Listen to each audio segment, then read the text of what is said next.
Good afternoon. My name is Rita Montgomery, and we are sitting here in the Inn at 213 17 Mile Drive in Pacific Grove, California. And I have the pleasure of having an interview with Dr. Hew Len, and present with me also is Rick Moss, Dr. Rick Moss, and Marvin Greeno. We have some questions. I have some questions of Dr. Hew Len. Please tell me, how do I pronounce your first name? Is it Heliakala? Is that right? It's E-A-L-E-A-K-A-L-A.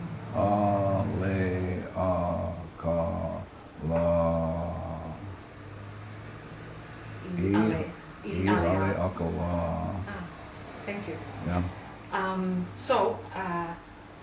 I'm wanting to speak with you especially about some of the ideas that you bring up in the book Zero Limits, written about you by Joe Vitale. And perhaps you could start out by explaining a little bit about this idea of 100% responsibility for oneself, and an entirely different idea of what the self is according to the system that you speak about. Well, I think Shakespeare said it better than I. If you read Sonnet 146, Shakespeare says, "Poor soul." And so Shakespeare is saying the basic idea is that there are tragedies in our lives because we don't take a look at where the origin of the problem is, and it's always in self. So the tragedy being in life is that we're clueless and we repeat the same thing over and over and over again. And so when I work at Hawaii, for example, when I worked at Hawaii State Hospital,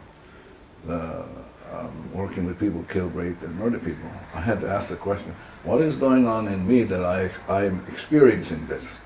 I'm experiencing a patient being violent, I'm experiencing staff going crazy, that sort of stuff. And so having to take 100% responsibility for that. What's going on in me that I'm creating this experience? And so I just do this cleaning, and the cleaning, the Ho'oponopono is about going into the self, and specifically into the subconscious, and where the data is, and since everything is run by information, so that the information in my subconscious is dictating to me what I'm seeing, what I'm experiencing. It's like in Shakespeare's Tempest, where Miranda says, "Oh, woe is me to see what I see." So Miranda has this insight that she's only seeing with data. And so it is with me, and so it is with all of you. And so I just work on the data in me that I experience as, quotes, the other person. So if I see you as being crazy and goofy, it's only my experience of you. If I erase that, you can't be that way. Not possible. And so that's what I mean to be 100% responsible. Being 100% responsible is taking responsibility for what is going on in you that you experience of whatever. Could I ask you to clarify just a little point? You said, what is it in me that is experiencing this? Yeah. Could you clarify what you mean by experiencing? Do you mean perception? No, I don't even mean that. Perception is really an end product or consequence of data playing in the subconscious. So again, coming back to Miranda is saying, I only can see what I see because the data is seeing what I see. So Miranda is really speaking what Shakespeare says, the mind is just a stage, and the data runs around on the stage, and the data is really what is going on. And so if the data is such that I'm experiencing suffering, or I'm experiencing people being goofy, then I have to be responsible for that. What's going on in me, and it's simply data playing, and more specifically memories replaying in the subconscious. And those can be erased. Mm-hmm.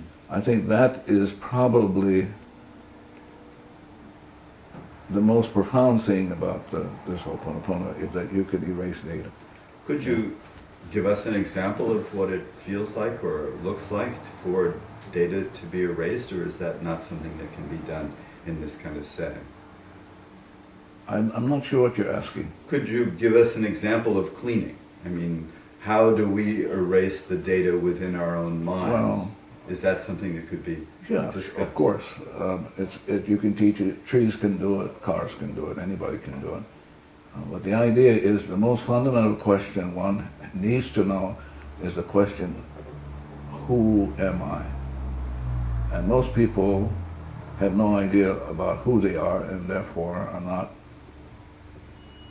allow the data in them to speak for them, as opposed to choosing to not have the data by erasing it. And so it's coming back to great sages like Jesus. Jesus said, love your enemies, and your only enemy is the memory plane that you experience as the judgment, anger, resentment, hate, annoyance. And so the Ho'oponopono is about falling in love with the data and saying to the anger, I love it, saying to the memory that replays the anger, I love you, thank you for showing up, and giving you one more chance to free you. And so the Ho'oponopono is just simply saying, I love you, thank you. When the data is erased, what is the self that remains? Is it a unique self that is God created? Is it individuated, or is it just pure self? So let me come back at you. So I would ask you, who's talking? Who's asking the question?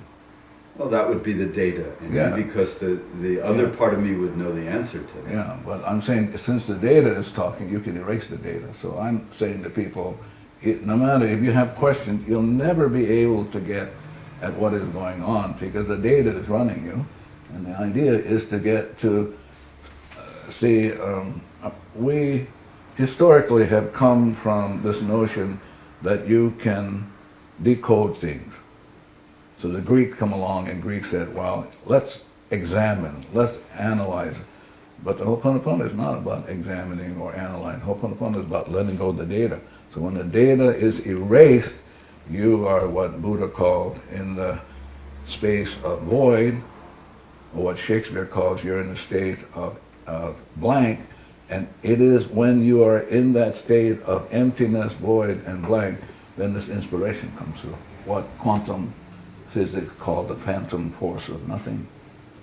So it's a state of nothingness? I'm sorry? I'm sorry, it's a state of nothingness that you're But describing? you have to really be careful because one has to be as precise as possible. No thought?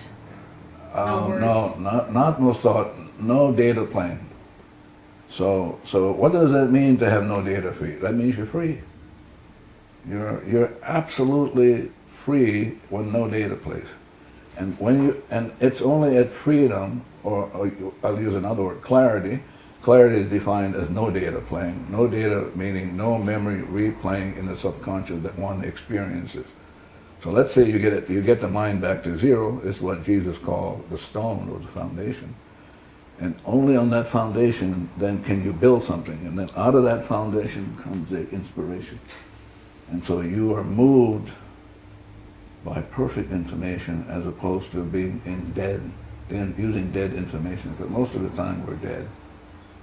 Because we without realizing, we're stuck in old data and we're dead. And the Ho'oponopono is about releasing the death and the debt. So we basically have a mortgage on our souls, and we don't even know that. And because we're not conscious of it or not even aware of it, we're stuck in it, and we're just going to suffer.